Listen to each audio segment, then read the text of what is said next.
नमस्कार, मैं शालिनी और आप देख रहे हैं नेशन न्यूज। आपकी आवाज आई। बढ़ते हैं आज की बड़ी खबर की ओर। म्यांमार से थाईलैंड तक भूकंप से तबाही, अब तक 700 से ज्यादा लोगों की मौत। भारत ने बढ़ाया मदद का हाथ। शुक्रवार को म्यांमार में एक शक्तिशाली भूकंप ने भारी तबाही मचाई है, जिससे 694 लोगों की मौत हो गई है और सैकड़ों घायल हो गए हैं। भूकंप का केंद्र मांडले के पास था और इससे म्यांमार सहित थाईलैंड के बैंकॉक में भी नुकसान पहुंचाया। बैंकॉक में एक निर्माणाधीन इमारत गिरने से 6 लोगों की मौत हो गई और कई लोग घायल हुए हैं। भूकंप की तीव्रता 7.7 मापी गई और इसके बाद कई ऑक्टर शॉक्स आए, जिनमें से एक तीव्रता 6.4 थी।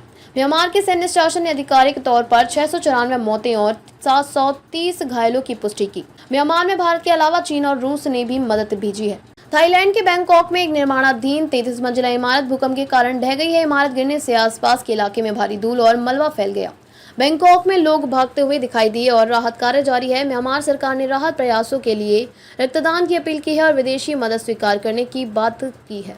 चीन और रूस ने बचाव दल भेजे हैं, जबकि संयुक्त राष्ट्र ने आपात राहत कार्यों के लिए $5 मिलियन आवंटित किए हैं। चीन के यूनान और सिचुआन प्रांतों में भी भूकंप के झटके महसूस किए गए थे। चीन के रुइली शहर में भूकंप के कारण कुछ इमारतों को नुकसान पहुंचा है और वहां के निवासी भी इसकी तीव्रता से प्रभावित हुए। अफगानिस्तान में डोली धरती। म्यांमार और थाईलैंड के अलावा शनिवार की सुबह अफगानिस्तान में भी भूकंप के झटके महसूस किए गए हैं। अफगानिस्तान में आए भूकंप की तीव्रता रिएक्टर स्केल पर 4.7 मापी गई। हालांकि अभी तक किसी तरह के नुकसान की कोई खबर सामने नहीं आई है। भारत ने म्यांमार की मदद के लिए 15 टन राहत सामग्री भेजी है। भारतीय वायुसेना का C-130J सुपर हरक्यूलिस विमान हिडन एयरफोर्स स्टेशन से राहत सामग्री लेकर म्यांमार के लिए रवाना हुआ।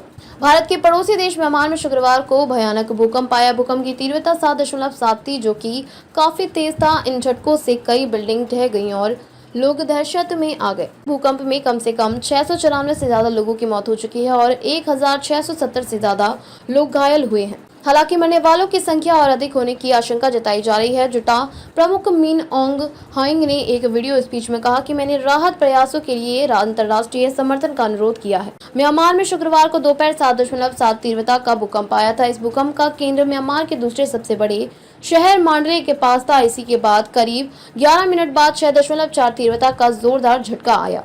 इसी के साथ अमेरिकी भूवैज्ञानिक सर्वे का अनुमान है कि मरने वालों की संख्या 1000 से अधिक हो सकती है।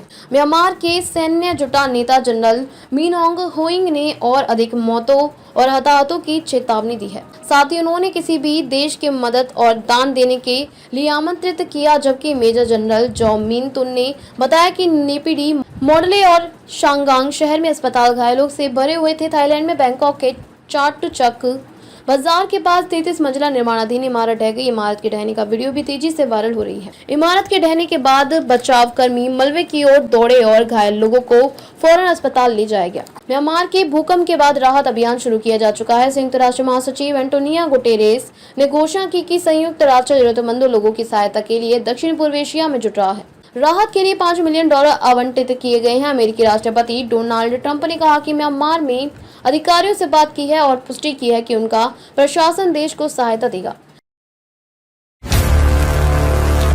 सड़क से सदन तक हर गतिविधियों पर रहेगी हमारी पैनी नजर। आपकी आवाज गूंजेगी चारों तरफ।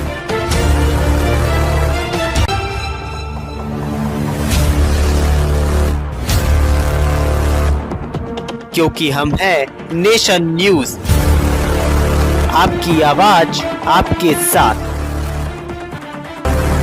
अब तक के लिए बस इतना ही। फिर होगी आपसे मुलाकात। तब तक के लिए नमस्कार और देखते रहिए नेशन न्यूज, आपकी आवाज।